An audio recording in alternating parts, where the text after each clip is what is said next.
Olá, meus amigos do canal G. Vital, mais um vídeo aí para o nosso crescimento. E bom, gente, no vídeo de hoje eu vou dar prosseguimento a esse estudo que nós estamos fazendo sobre a lei e a graça. Estamos mostrando exatamente como um cristão deve entender isso à luz das Escrituras Sagradas.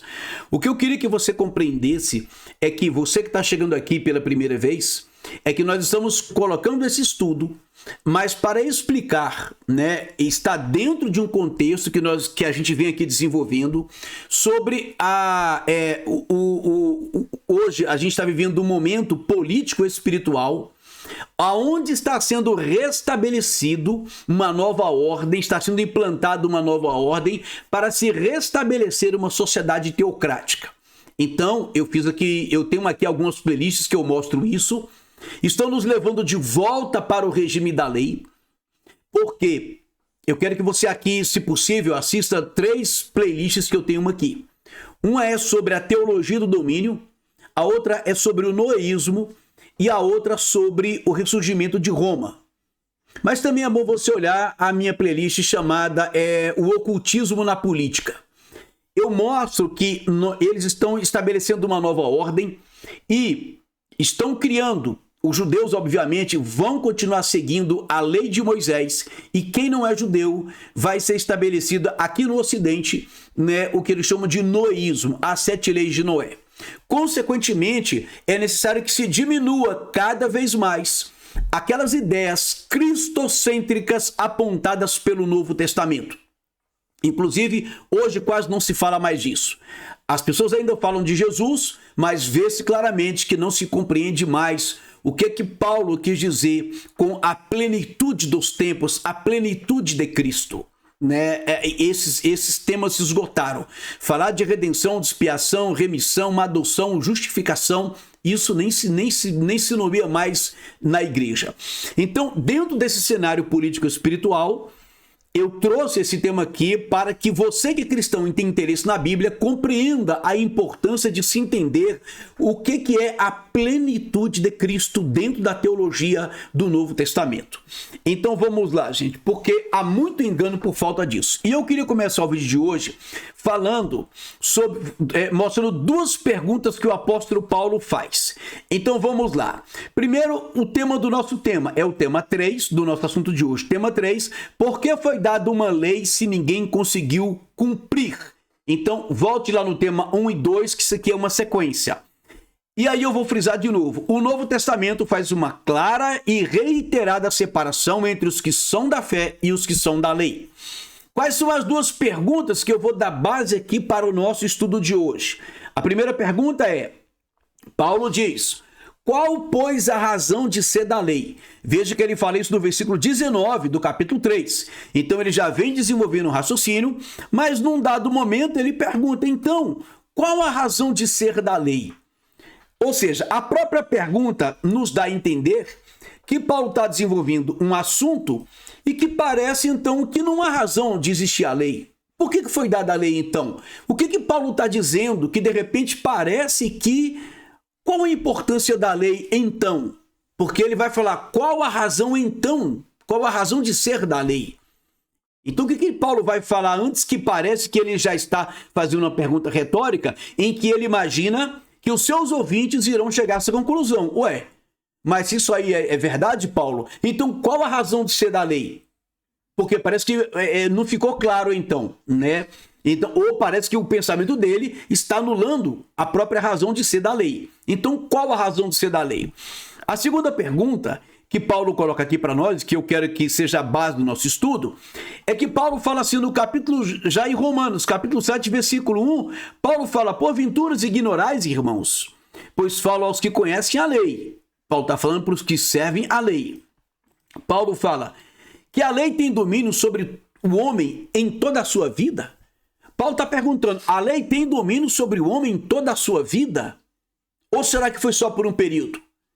Então Paulo vai explicar aqui a ideia da transitoriedade da lei, que ele vai falar isso mais à frente, quando eu vou trazer isso depois, porque Paulo vai dizer que a lei, ela operava o ministério da morte. E aí eu quero chegar a tudo isso com vocês hoje. Mas vamos então no capítulo de hoje chegar a esse entendimento. Vamos tratar essas duas perguntas. Eu queria só aqui dizer para vocês o seguinte, gente, Aqui no seu lado esquerdo do vídeo está o nosso Pix. Se você puder trazer qualquer contribuição para esse canal, será muito bem-vinda, tá bom? Ajude o nosso trabalho. Esse número também do nosso Pix é o mesmo número do WhatsApp. Então faça um contato conosco, quer conversar, debater. Estou aqui disposto a conversar educadamente para a glória de Deus, para a nossa edificação, tá bom? Inscreva-se no canal, confira aí sua inscrição, compartilhe esse vídeo, nos ajude e acompanhe as outras playlists, porque ainda falando sobre esse assunto aqui, eu vou trazer algo sobre o papel do ministro Tarcísio, que hoje é governador de São Paulo, em todo esse contexto político espiritual. Descobri algo que eu quero compartilhar com vocês, mas não vai ser nesse vídeo de hoje, tá bom? Mas é para vocês entenderem a importância de entender o que foi realmente que Cristo fez por nós naquela cruz.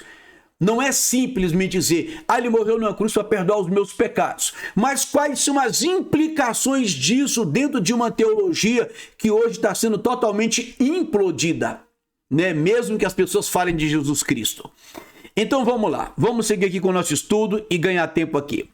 Então eu quero começar dizendo para você o seguinte: existem algumas expressões na Bíblia que eu preciso compreender para entender, de fato, o que é a lei e a graça, o que é essa transitoriedade, por que estamos na graça hoje, e compreender algumas coisas, como, por exemplo, quando você estuda o Novo Testamento, principalmente Cristologia, né, que é o estudo sobre a obra de Cristo, você vai encontrar palavras sobre remissão, redenção, propiciação, justificação, adoção, filiação e satisfação.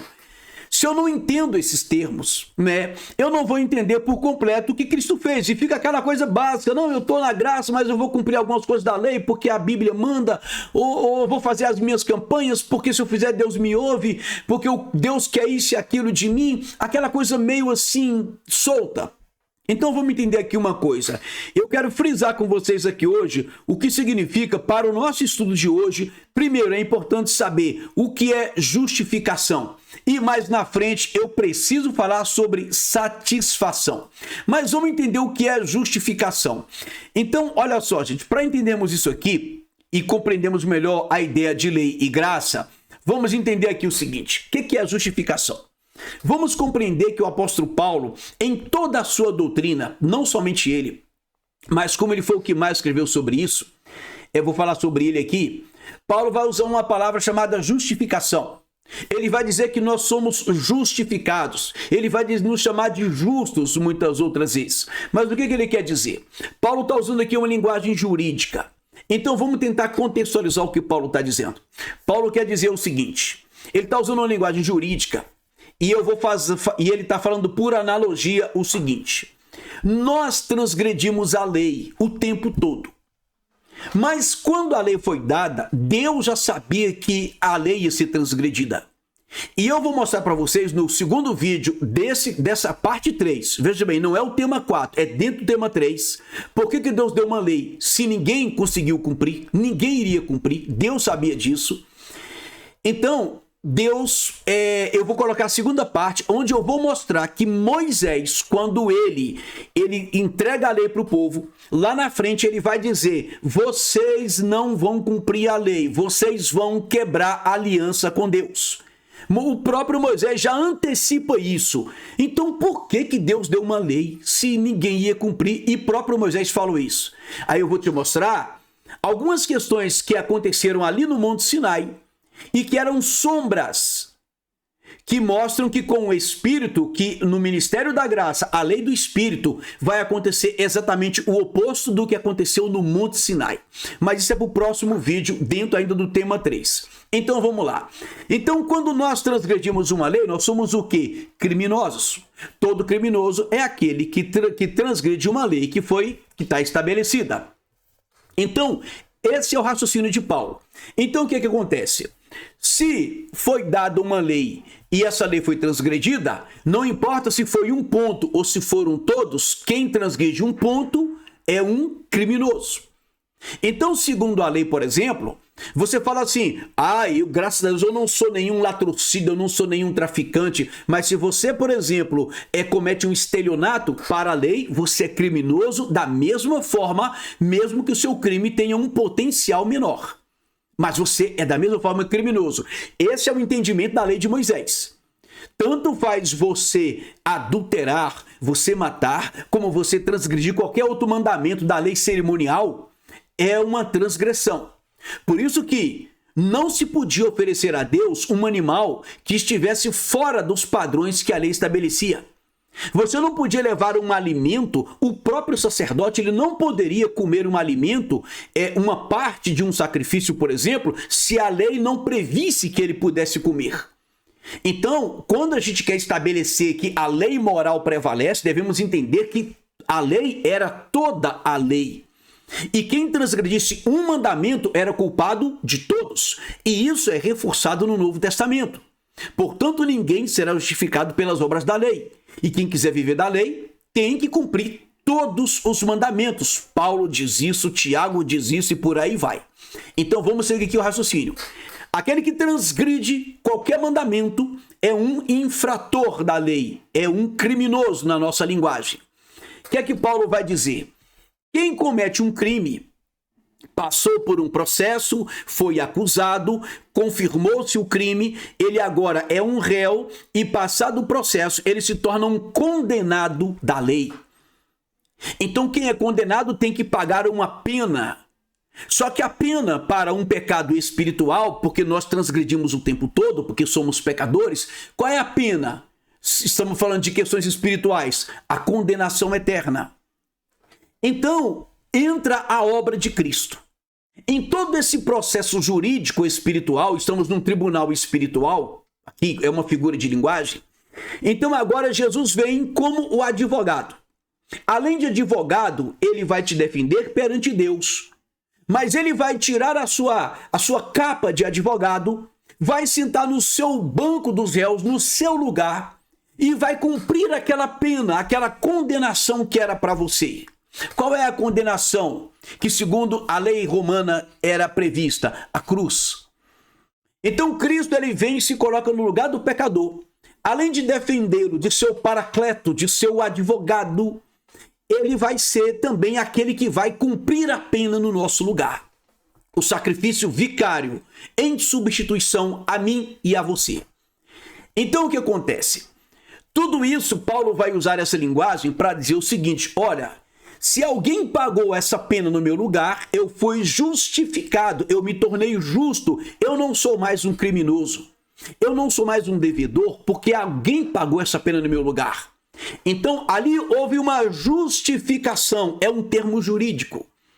Eu fui justificado não por meus méritos, mas porque alguém pagou essa pena no meu lugar.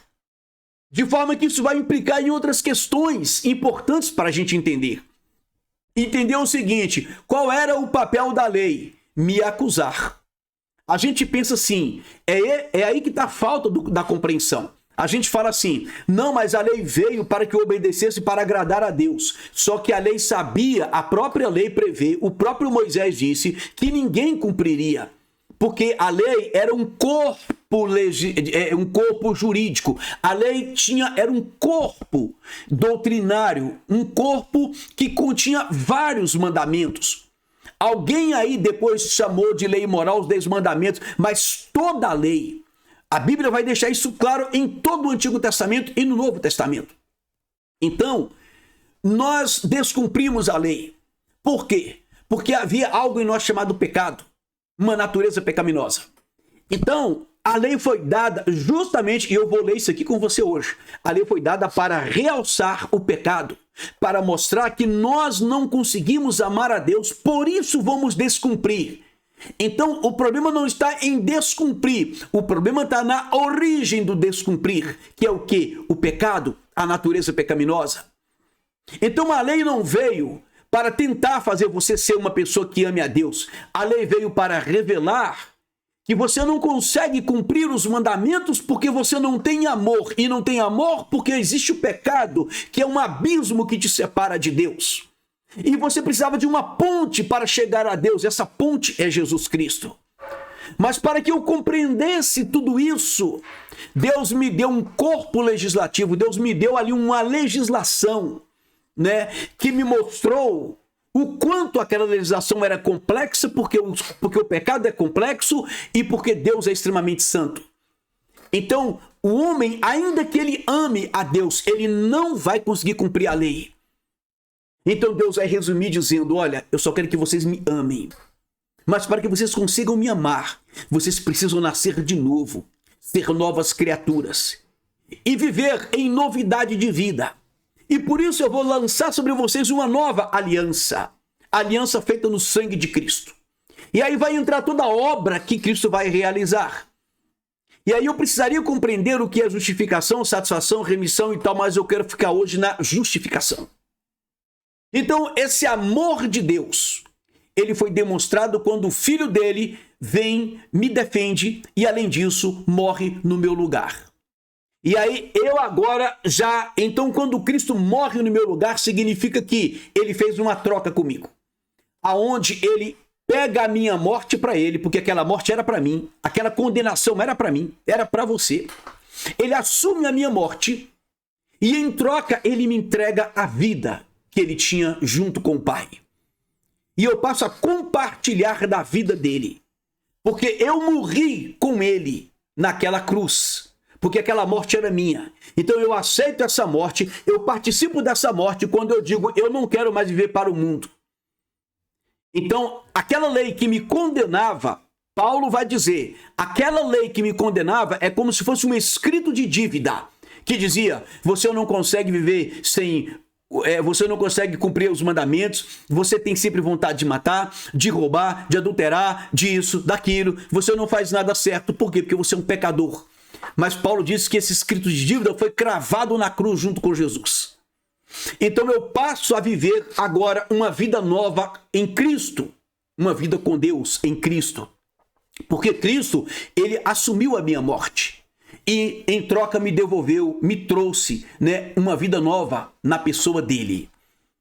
Então agora eu passo a conseguir amar a Deus, mas não porque os mandamentos vão me conduzir, mas porque agora eu vou ser conduzido pelo Espírito.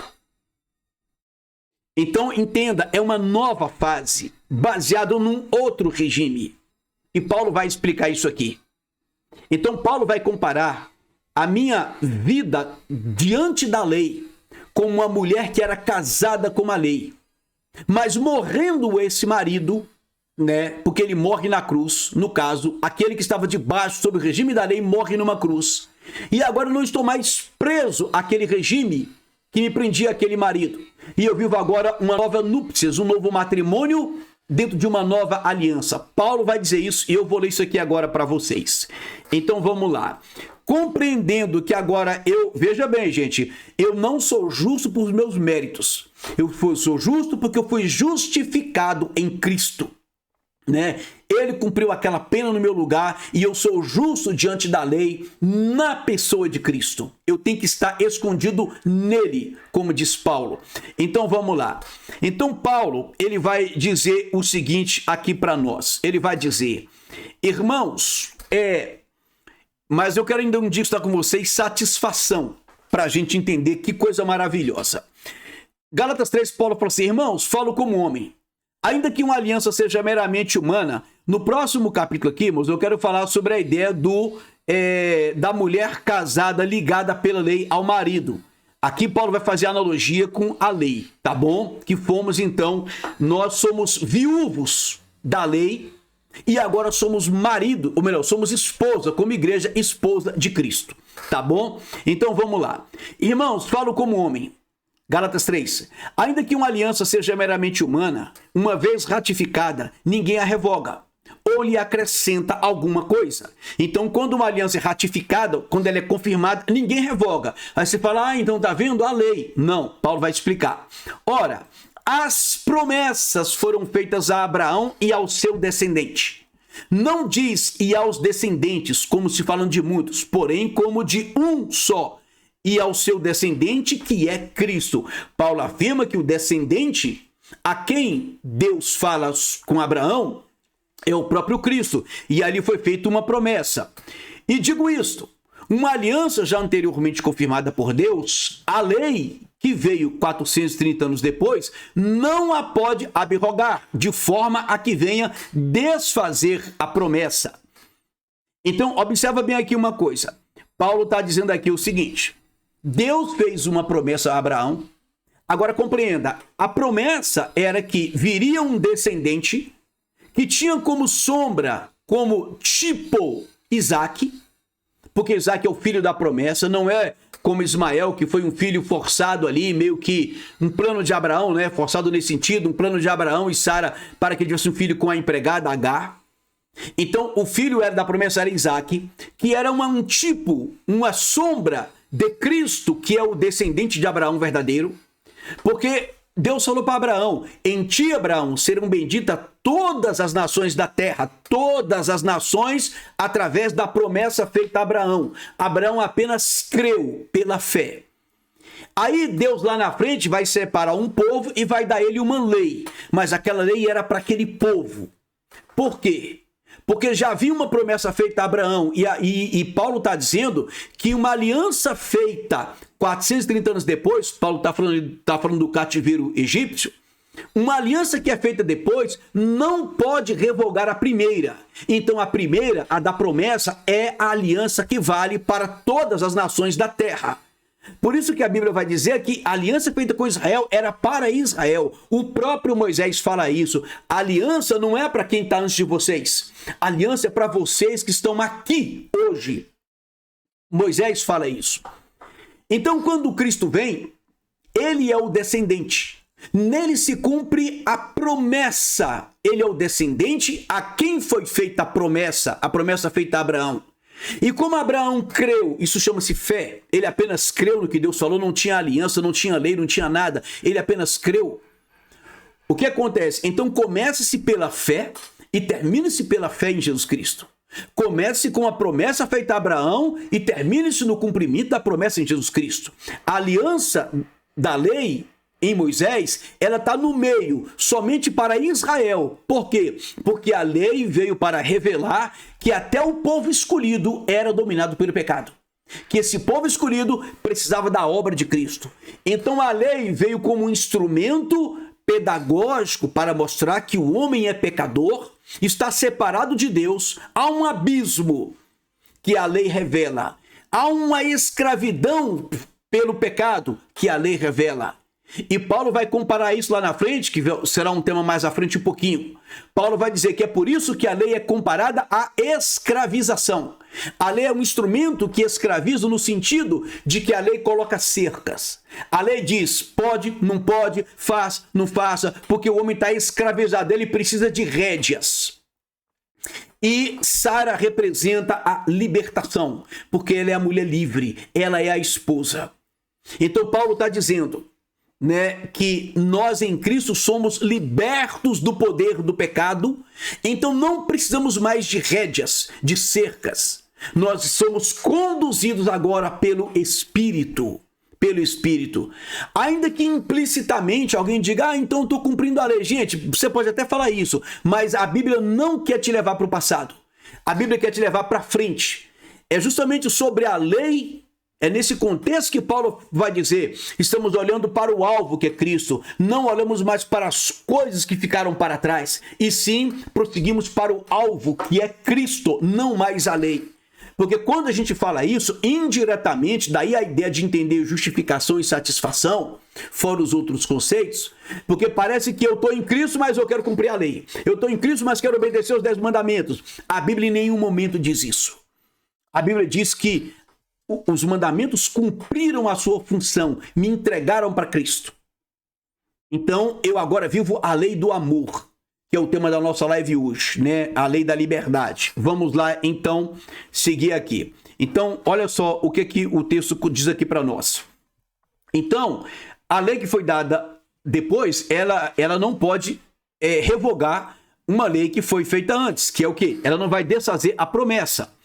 Então, a lei não pode revogar a promessa.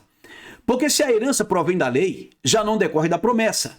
Aqui Paulo está mostrando para os judeus o seguinte, principalmente os judeus ali de Roma ou da Galácia, que estavam em Cristo e querendo ainda cumprir os mandamentos.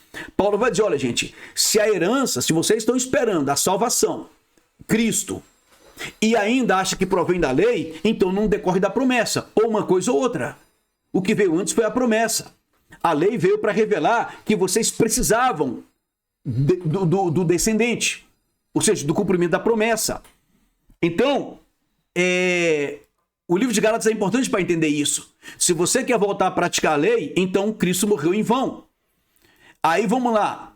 Mas, se a herança provém da lei, não decorre da promessa. Mas foi pela promessa que Deus a concedeu gratuitamente a Abraão. Sempre ele reforça, pela promessa. Aí é nesse contexto que Paulo vai perguntar, qual a razão, pois, de ser da lei? Qual, pois, a razão de ser da lei? Se então é pela promessa, se eu sou salvo pela promessa, se Paulo está dizendo que é tudo pela promessa, que a promessa veio antes da lei, que a lei não pode revogar a promessa, então para que Deus deu a lei? Essa é a pergunta que muita gente faz, inclusive alguém falou isso aqui para mim ironizando.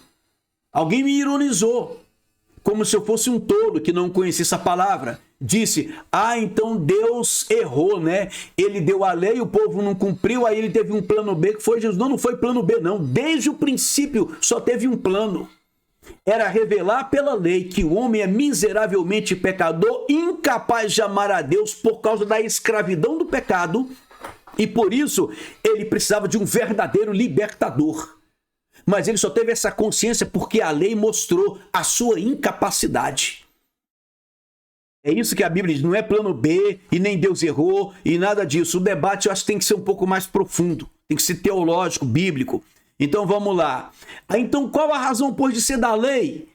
Porque parece que Paulo está desenvolvendo um raciocínio que ele entende que o seu leitor vai falar, ué, então para que a lei, né? Paulo vai dizer, ela foi adicionada por causa das transgressões, dos pecados, da desobediência. Ou seja, já havia um estado pecaminoso, um estado de transgressão, mas a lei veio para revelar isso. Aí ele vai dizer, só que essa lei foi adicionada por causa, em função das transgressões, não foi para salvar, não foi para que você amasse a Deus provando pela lei. A Bíblia diz que vocês vão desobedecer. Eu disse que vou mostrar isso no próximo vídeo. Mas ela foi dada até que viesse o descendente. Gente, até que está dizendo. A lei foi dada até que. E aqui não tem ideia de, mas aqui é a lei cerimonial, é a lei civil. A Bíblia não fala isso. Isso foi colocada por causa do plano político espiritual que eu tenho tentado mostrar aqui, para nos levar para uma lei moral. A lei moral, toda lei moral, ela é humanista, entenda isso. Eles querem apontar que nós podemos produzir boas obras. Lei moral fala isso, mas isso é um outro assunto. Então, olha só, então a lei foi dada até que prevê um período, a lei era transitória, Paulo fala isso, até que viesse o descendente é Jesus, Paulo já disse isso aqui, o descendente a quem se fez a promessa, ou seja, a Abraão, e foi promulgada por meio de anjos, pela mão de um mediador. Eu quero voltar para vocês no próximo vídeo lá no Sinai, e mostrar coisas interessantes que aconteceram no Sinai, que eram sombras do que seria feita através do Espírito, só que no sentido oposto, né? Aí, versículo 21, é porventura a lei contrária às promessas de Deus? Não, não é.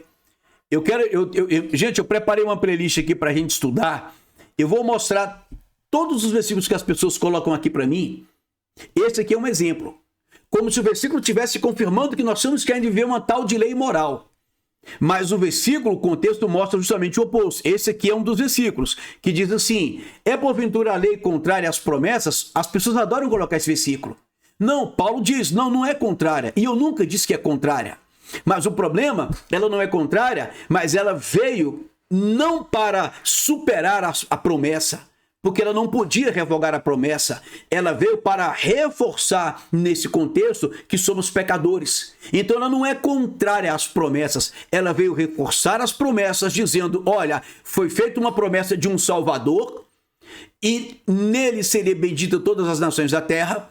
Mas para que as nações entendam que precisam de Cristo, Deus vai mandar uma lei para reforçar a ideia de que eles são pecadores e precisam de Cristo. E somente quando amarem a Cristo é que eles vão realmente conseguir servir a Deus. Então, a lei não é contrária às promessas, de modo nenhum. Porque se fosse promulgada uma lei que pudesse dar vida, olha isso aqui, gente. Se fosse promulgada uma lei que pudesse dar vida, a justiça, na verdade, seria procedente da lei. Qual justiça? A justiça feita em Cristo. Eu me tornaria justo? Quando você lê na Bíblia justiça, justo, justificação, está falando disso. Está falando de alguém que pagou uma pena num tribunal por você. Você foi justificado porque alguém quitou a sua dívida com o Estado. Então, a justiça, essa que eu falei agora, que foi feita através de Cristo, ela, na verdade, se pudesse vir através da lei, então essa lei daria vida. Então, a justiça seria procedente da lei se houvesse uma lei que pudesse dar vida. Mas a lei veio revelar a morte e não a vida. A vida foi revelada em quem? Na promessa cumprida em Jesus Cristo. Mas a Escritura encerrou tudo sob o pecado, para que, mediante a fé em Jesus Cristo, a promessa fosse concedida aos que creem. Esse versículo aqui, ele é muito importante. A Escritura, o Antigo Testamento, a lei, ela coloca tudo sob o pecado, tudo debaixo do pecado. O que isso quer dizer? Eu tenho um comentário aqui do livro de Gálatas que diz que no original, isso aqui significa, é como se Deus tivesse pegado todas as coisas e colocado dentro de uma caixa chamada pecado. Deus encerra tudo, gente, não é quase tudo, é tudo sob, abaixo, tudo debaixo do pecado. Para que o homem entendesse o seguinte, que mediante a fé em Cristo Jesus fosse a promessa concedida aos que creem. E aí, quando ele fala aqui, mediante Jesus, eu queria dizer aqui uma coisa, uma crítica, que eu até anotei aqui. As pessoas que vieram aqui me criticar, eu senti falta de duas coisas no discurso delas. Primeiro, uma exposição doutrinária, que é o que eu estou fazendo aqui. Uma coisa é pegar versículos, como esse aqui, por exemplo. A promessa, ela é contrária à lei. Ou dizer, o mandamento, a lei é santa e o mandamento é santo, justo e bom. E sim, eu sei disso. Agora, vamos contextualizar como eu contextualizei esse versículo aqui? Que as promessas não são contrárias à lei, mas, por outro lado, não está dizendo que eu tenho que cumprir a lei, porque a lei veio para revelar o meu pecado. Então, eu senti falta de uma exposição doutrinária do assunto aqui. E também senti falta de uma visão cristológica. Porque se formos estudar cristologia, e eu quero fazer uma breve introdução, um breve resumo do que é cristologia no Novo Testamento, eu vou te mostrar que a Bíblia diz que todas as coisas, inclusive a lei, Deus sujeitou tudo a Jesus Cristo. Da mesma forma que Deus colocou tudo debaixo do pecado. E Cristo veio resolver o problema do pecado. Todas as coisas então estão sujeitas a Cristo. Por quê? Porque ele foi o único que conseguiu trazer a solução que a humanidade precisava. Então Paulo vai dizer que todas as coisas estão sujeitas a Cristo. E ele é a expressão exata do ser de Deus. Ele é o criador de todas as coisas, inclusive da própria lei. Então, se ele é o criador da lei, a lei está sujeita a ele, a lei é inferior a ele. Então, aquele que está em Cristo automaticamente está acima da lei. A lei perde a sua finalidade quando nós estamos escondidos dentro ou por trás do autor da lei. Está compreendendo isso? Se o autor da lei me adotou como filho, se o autor da lei agora é aquele que guarda a minha vida e eu estou escondido nele, como disse Paulo, logo a lei ela se torna ali desnecessária, porque eu estou escondido no próprio autor da lei. Então Cristo ele passa a ser tudo em todos. E aí, inclusive, entra a lei. Mas faltou essa visão cristológica, eu estou sentindo falta disso nos debates aqui. Então vamos lá. Então, Deus encerra tudo debaixo do pecado, para que, mediante a fé em Cristo, a promessa fosse concedida aos que creem, não é aos que obedecem à lei. porque a lei cumpriu o seu papel. Aqui Paulo está fazendo uma clara distinção entre os que são da fé e os que são da lei, obviamente. Mas antes que viesse a fé, gente, entenda isso aqui. Antes que viesse a fé, aqui está falando de Jesus, estávamos passados sob a tutela da lei e nela encerrados. Entenda, houve um período que estávamos sob a tutela da lei, aí eu vou entrar agora na ideia da esposa da lei e da esposa de Cristo. Se morremos como Cristo, morremos para a lei. Então, na verdade, estamos agora dentro de um novo relacionamento. Paulo vai dizer isso. Mas olha o que ele diz antes aqui. Antes que viesse a fé, estávamos sob a tutela da lei e nela encerrados. De novo, em nenhum momento faz-se divisão aqui de lei moral, lei cerimonial. A lei é a lei. A lei toda revelava o caráter de Deus. A lei toda revelava que eu sou pecador e a lei toda era igualmente sagrada. Então vamos lá, eu estava sob a tutela da lei, não estou mais, e nela eu estava encerrado, guardado, trancado, fechado. É isso que Paulo vai dizer quando ele fala sobre a lei da liberdade, porque a lei me colocava cerca, limites. Então é esse o papel da lei, mas o limite era justamente por quê? Porque nós éramos desenfreados pelo pecado. Hoje nós somos libertos do pecado pela obra de Cristo. A lei não teve papel nisso. A lei só revelou a minha doença. Quem curou foi Cristo. Então vamos lá. Para essa fé, ou seja, eu vivia sob a tutela da lei e nela encerrados, ou seja, eu estava fechado, eu estava escondido dessa fé que de futuro haveria de revelar-se. Qual fé? A fé em Jesus Cristo. Então a lei me fechava a ponto de que eu não alcançava a fé em Jesus Cristo. Mas agora eu fui libertado dessa lei e fui colocado debaixo da autoridade de Jesus Cristo. De maneira que a lei nos serviu de aio. Paulo fala aqui de maneira, ele está dizendo, concluindo um raciocínio, de forma que, ora, se você estava encerrado naquele propósito, se você estava ali meio que fechado dentro daquele regime, aquele regime agora não está mais te dominando, porque porque esse regime, essa lei, ela te serviu apenas de aio. O que era o aio, gente? Era o educador. O aio era o pedagogo. O aio era aquele funcionário da família que ajudava na educação da criança, que levava inclusive para a sinagoga, no caso do judaísmo. Então ele ajudava a educar a criança. Paulo está dizendo, a lei serviu de aio para nos conduzir a Cristo. Então a lei te conduz a Cristo a fim de que fôssemos justificados pela fé e não pelas obras que eu praticava, não por uma meia obediência, porque ninguém conseguiu obedecer completamente à lei e não vai conseguir. Então, Paulo está dizendo, mas tendo vindo a fé, ou seja, a herança, tendo vindo aquele a quem Deus prometeu a Abraão, já não permanecemos subordinados ao aio. Eu não estou mais subordinado à lei. Por causa do plano político ou espiritual, alguém vai dizer, não, mas somente a lei moral. Aonde está escrito isso? Aonde está escrito isso? A lei só fala da lei. A Bíblia só fala da lei. A lei é a lei. Em nenhum momento Paulo falou, exceto os 10 mandamentos, exceto a lei moral, porque nem lei moral existe na Bíblia. Esse termo é humanista. É humanista, mas depois eu falo sobre isso. Pois todos vós que sois filhos de Deus, mediante a fé, aqui há um contraponto de novo com a lei, e não mediante a lei, mas mediante a fé em Cristo Jesus. Vocês são filhos, os que vivem mediante a fé. Porque todos quantos fostes batizados em Cristo, de Cristo vos revestistes. O que Paulo quer dizer? Eu fui batizado em Cristo, eu me revesti de Cristo. Eu não preciso mais de mandamentos. Porque agora eu vou ser guiado pelo Espírito, eu não vou ser mais cerceado por leis. Entende, gente? Para que serve um código de trânsito, por exemplo?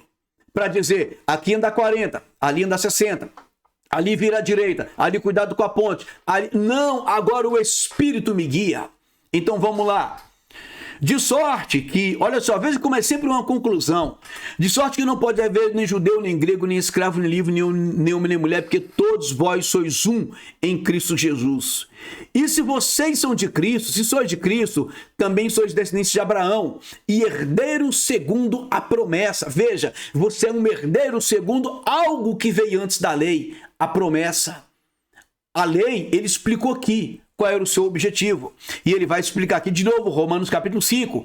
Sobreveio a lei para que se avultasse, para que se mostrasse quão grande era o pecado, quão grande era a ofensa. Ou seja, a lei veio para realçar o pecado.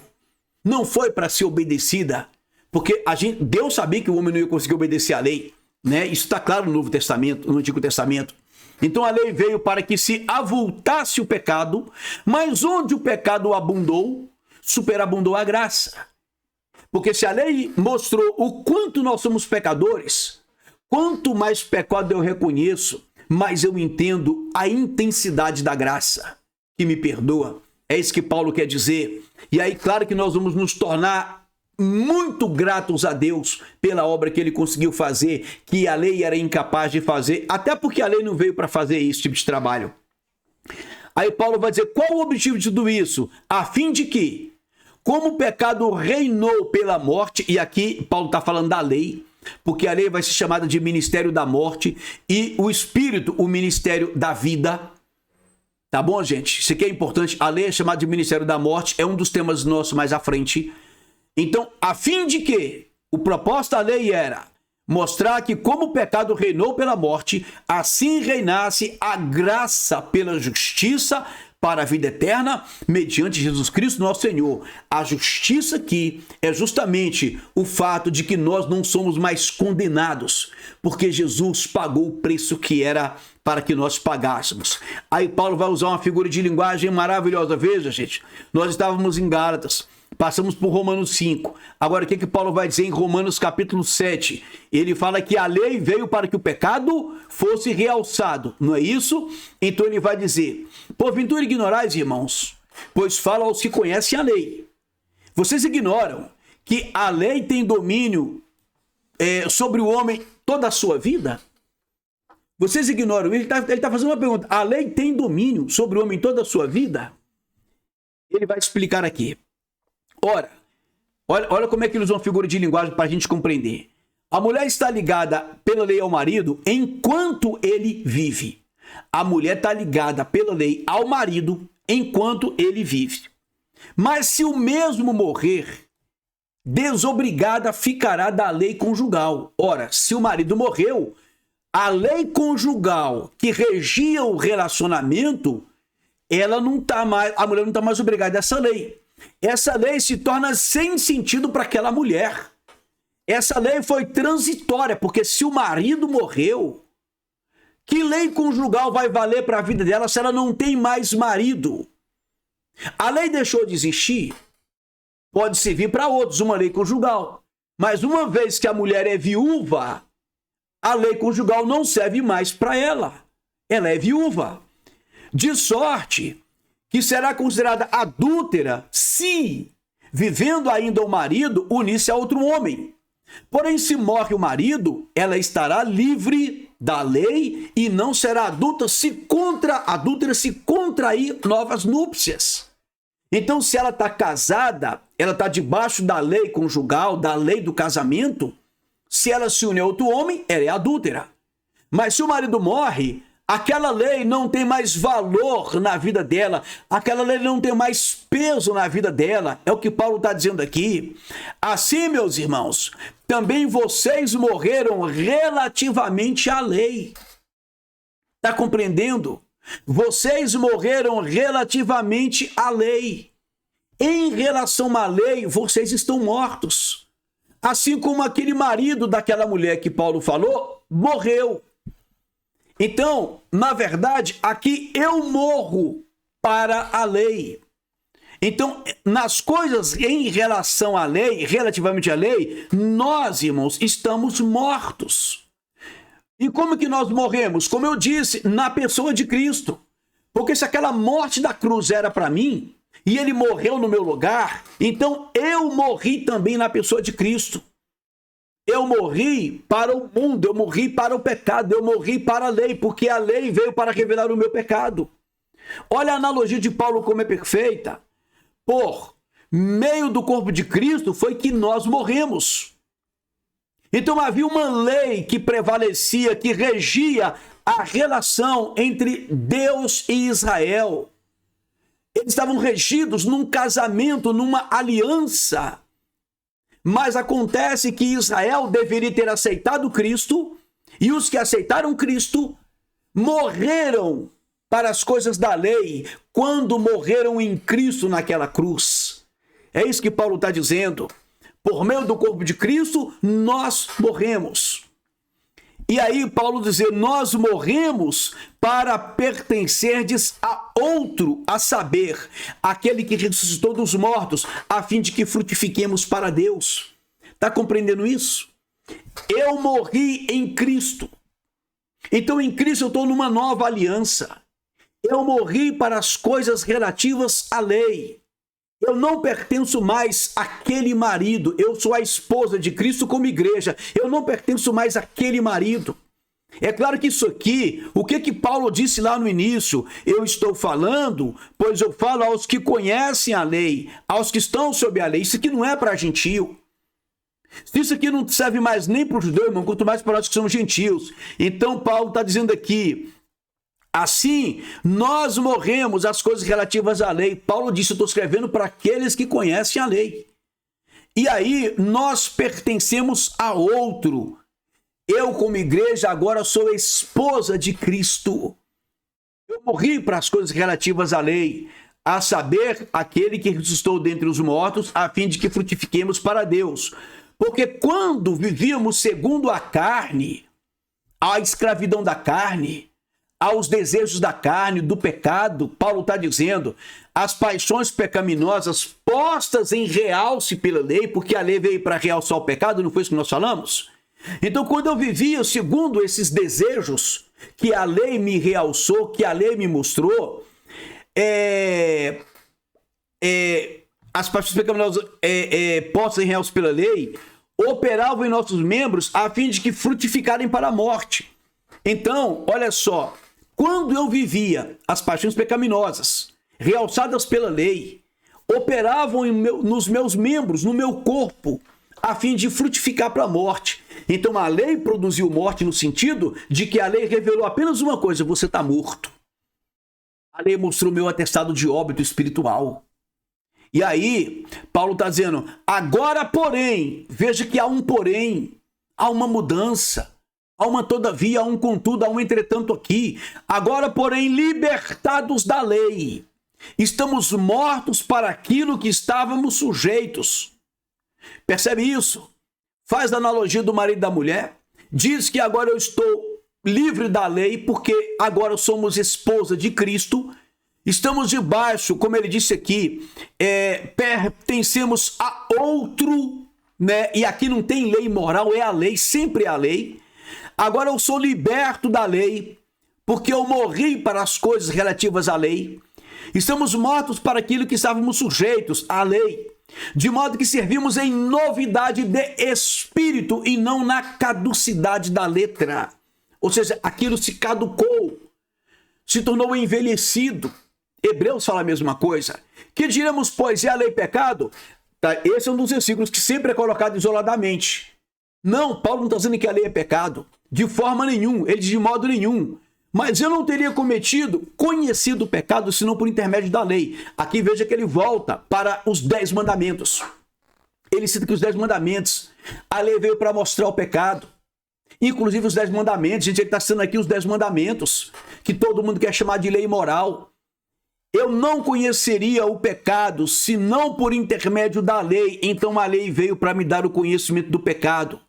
Pois não teria eu conhecido a cobiça se a lei não dissesse, não cobiçarás, 10 mandamentos. Então quando ele desenvolve todo o... Gente, olha que coisa lógica. Quando ele desenvolve todo o raciocínio sobre dizer que eu não estou mais debaixo da tutela da lei, que a lei me entregou para Cristo, e ele faz a comparação da mulher e do marido. que a lei conjugal só vale porque o marido está vivo e a mulher está viva, mas se um morrer, o outro está livre. Então aquela lei não tem mais finalidade para aquele relacionamento, ele vai fazer a mesma comparação com Jesus Cristo. E qual é o texto que ele cita aqui? Qual é o mandamento? Da lei cerimonial? Da lei civil? Não, da tal lei moral, dos 10 mandamentos. Ele está dizendo, olha, essa lei que dizia não cobiçarás, ela veio para revelar que a cobiça do meu coração é pecado. Mas eu morri para essa lei. Eu pertenço agora a outro. Então não tem lógica as pessoas dizerem, não, temos que cumprir ainda a lei moral. O próprio texto está citando a lei moral quando ele já disse que eu morri para a lei. Eu agora pertenço a outro. Então, mas o pecado tomando ocasião pelo mandamento, ele acabou de citar os 10 mandamentos. O pecado tomando ocasião pelo mandamento, por quê? O pecado, obviamente, nós não tínhamos a noção de pecado como tivemos a partir da lei. Então o pecado ele tomou uma ocasião por causa do mandamento, ou seja, ele foi realçado. Porque à medida que a lei era complexa, era muito grande, muito detalhista, como eu disse aqui, eu acho que falei já nesse vídeo, não sei, quando a lei, por exemplo, dizia para sacrificar um animal de acordo com a situação, tinha que ser tal animal, não podia ser de outra forma, tinha que ser daquele jeito ali, até as partes que os sacerdotes podiam comer dos sacrifícios ali, não era qualquer parte do sacrifício, então era muito rigor, né? Então o pecado foi realçado depois que eu percebi que Deus era muito detalhista. Né? Por quê? Porque ele queria apenas que eu o amasse. Então, o pecado tomando ocasião por causa do mandamento, despertou em mim toda sorte de desejo. Despertou no sentido de que realçou toda sorte de desejo. Eu descobri que todas as minhas vontades eram movidas pelo pecado. Eu descobri que a minha tendência, como Paulo disse, a inclinação da minha carne é para o pecado. Eu descobri por causa da lei. Mas só que a lei não resolveu esse problema. Nem veio para resolver. Porque sem lei está morto o pecado. Sem lei eu não tenho essa noção. Outrora, sem a lei eu vivia. Mas sobrevindo a lei e o preceito, reviveu o pecado e eu morri, realçou. Por isso que Paulo vai dizer lá na frente, que eu vou trazer em outro vídeo, a ideia de que ele chama de lei do ministério da morte. Ele chama lei de o ministério da morte, porque a lei apenas revelou que eu era um morto, morto em delitos e pecados, né? Ele disse isso lá no livro em Efésios, que nós estávamos mortos em delitos e em pecados. E pela graça somos salvos. Isso não vem de vós, é dom de Deus. Não vem de obras, para que ninguém se glorie. E o mandamento que me fora para a vida, verifiquei que este mesmo se me tornou para a morte. Ou seja, os judeus acreditavam que pudessem viver pelos mandamentos, mas de repente eles descobrem que, o próprio Paulo descobre isso, que na verdade ele se tornou um mandamento para a morte, porque ele me conduziu para a morte no sentido de mostrar, você está morto. Você, mesmo em Cristo, irmãos, a gente não consegue cumprir a lei como deveria. A lei continua a mesma. Porque mesmo em Cristo, nós somos falhos, somos pecadores, nós erramos, nós caímos. A ideia é que, por exemplo, qual de nós, irmãos, que mesmo em Cristo, vez por outras não somos pegos na cobiça, no desejo do adultério, no desejo de matar, no desejo de não amar o próximo, no desejo e tantos outros erros. Quantos de nós? Porque mesmo em Cristo nós vamos continuar com a inclinação para transgredir a lei. A diferença é que hoje a lei não existe mais para que eu a cumpra. Hoje eu vivo para amar a Deus. Então, se eu for viver pelo mandamento, eu vou continuar transgredindo. A ideia hoje é que eu busque amar a Deus e agradá-lo, e eu sou o próprio sacrifício vivo. Paulo diz, rogo-vos, pois, irmãos, que apresenteis os vossos corpos em sacrifício vivo, porque morto, os bezerros, as ovelhas, aqueles sacrifícios não resolveram o problema. Por isso que precisava se repetir. Voltou aos Hebreus, fala isso. Mas Cristo veio como Cordeiro de Deus, se apresentou e ele foi sacrificado. E agora você se apresenta como sacrifício vivo.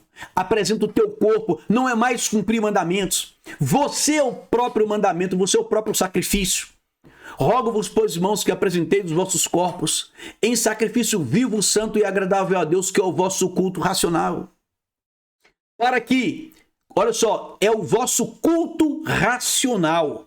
O teu sacrifício é um culto racional, é entendendo, é compreendendo tudo isso. Ele fala, para que possais compreender qual seja a boa, perfeita e agradável vontade de Deus. A gente só compreende a boa, perfeita e agradável vontade de Deus quando presta a Deus um culto racional. E quando eu presto um culto racional? Quando eu me ofereço em sacrifício vivo, santo e agradável a Deus. É isso que o texto está querendo nos mostrar. Isso não é mediante a lei mais, é mediante Cristo. Porque o pecado, prevalecendo-se do mandamento, pelo mesmo mandamento me enganou e me matou. Então, quem me mata? O pecado. Mas qual é o instrumento do pecado? O mandamento. Ele se prevalece do mandamento no sentido de que o pecado sempre existiu. O pecado sempre nos escravizou. Desde Adão, nascemos dominados com a natureza, pela natureza pecaminosa. Mas eu só fui entender isso através do mandamento. Por conseguinte, a lei é santa e o mandamento é santo, justo e bom. Esse é outro versículo que mandam para mim isoladamente. Mas olha o quanta coisa eu já falei dentro desse contexto. Isso é exposição doutrinária, irmãos. Não é tacar aqui um monte de versículo isolado. A lei é santa, o mandamento é santo, justo e bom. Eu nunca neguei isso. Ninguém sem consciência nega isso, mas esse mandamento santo, justo e bom, ele veio justamente para confrontar o meu pecado, e esse mandamento santo, justo e bom, ele me entrega para Cristo. Portanto, eu morri para as coisas relativas a ele, porque eu agora estou naquele que é o autor do próprio mandamento. Aquele por quem todas as coisas foram feitas, e sem ele nada do que foi feito seria, inclusive o próprio mandamento. Porque o mandamento nada mais é do que a expressão escrita daquilo que é a vontade de Deus. Mas quando eu me deparo com Cristo, eu estou em alguém que é mais santo do que a própria lei. Alguém que é mais perfeito do que a própria lei. Alguém que está acima da lei. Compreendendo a santidade de Cristo e vivendo nesta santidade, porque nós estamos escondidos nele, segundo o apóstolo Paulo fala, compreendendo essa santidade e vivendo nele, para que o mandamento precisa me dizer não matarás? Para que você viu o mandamento me dizendo não cobiçarás? Se eu estou naquele que é o autor do mandamento, naquele do qual o mandamento é gerado. É uma questão lógica, fora tudo que eu falei aqui, teologicamente falando. Acaso o bom se tornou em morte? De modo nenhum. Pelo contrário, o pecado, para revelar-se como pecado, por meio de uma coisa boa, causou-me a morte, ou seja, revelou-me a morte, a fim de que, tudo tinha um propósito, ele sempre fala a fim de que, pelo mandamento se mostrasse sobremaneira maligno. Então, veja bem, o pecado para revelar-se como pecado, né, por meio de uma coisa boa, ele me causou a morte, a fim de que pelo mandamento se mostrasse sobremaneira maligno o meu estado, a minha vida. E Romanos capítulo 13, aqui para encerrar, Paulo vai dizer, ora, sabemos que tudo o que a lei diz, aos que vivem na lei o diz. Por isso que ele estava se referindo a quem está na lei. Então, o que é que a lei diz? Diz para quem? Aos que vivem na lei, a lei diz, não é para quem vive em Cristo. Para que se cale toda a boca e todo mundo seja culpável diante de Deus. Então, o que Paulo está dizendo é que o que a lei diz, está dizendo para os que vivem na lei, para que eles entendam que todo mundo é culpável. Israel não é privilegiado por ser uma nação escolhida. Israel foi dado a eles os mandamentos para revelar através deles o quanto nós todos, inclusive eles, são pecadores.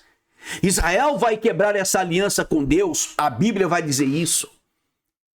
Se a aliança que prevalece é a de Abraão e o descendente é Jesus Cristo, ele é o cumprimento. Israel rejeitou a aliança, Israel rejeitou a promessa.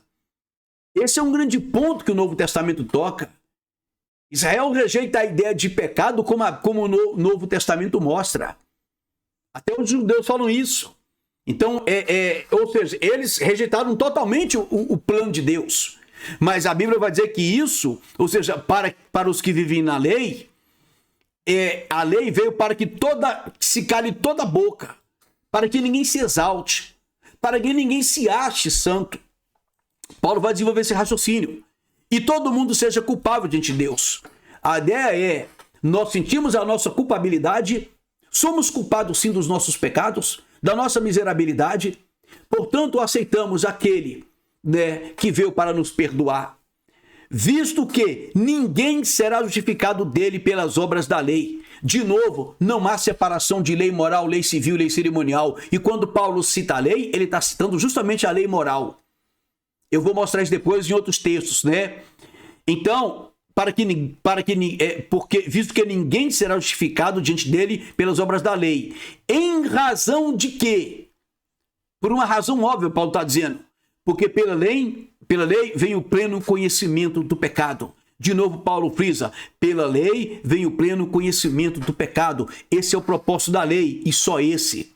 Mas agora, sem lei, observa isso aqui, irmãos, sem lei se manifestou a justiça de Deus, testemunhada pela lei e pelos profetas. Então, a justiça de Deus, ela se manifestou sem lei, mas através da obra de Cristo.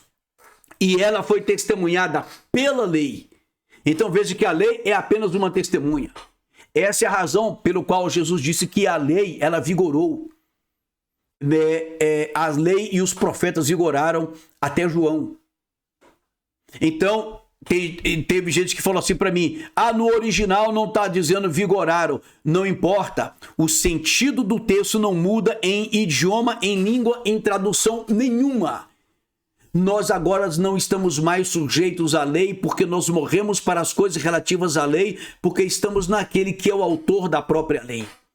Essa é a ideia que a Bíblia nos passa. Então, no próximo vídeo, vamos falar sobre algumas questões curiosas que estão lá no livro de Deuteronômio e Êxodo, quando Deus deu a lei.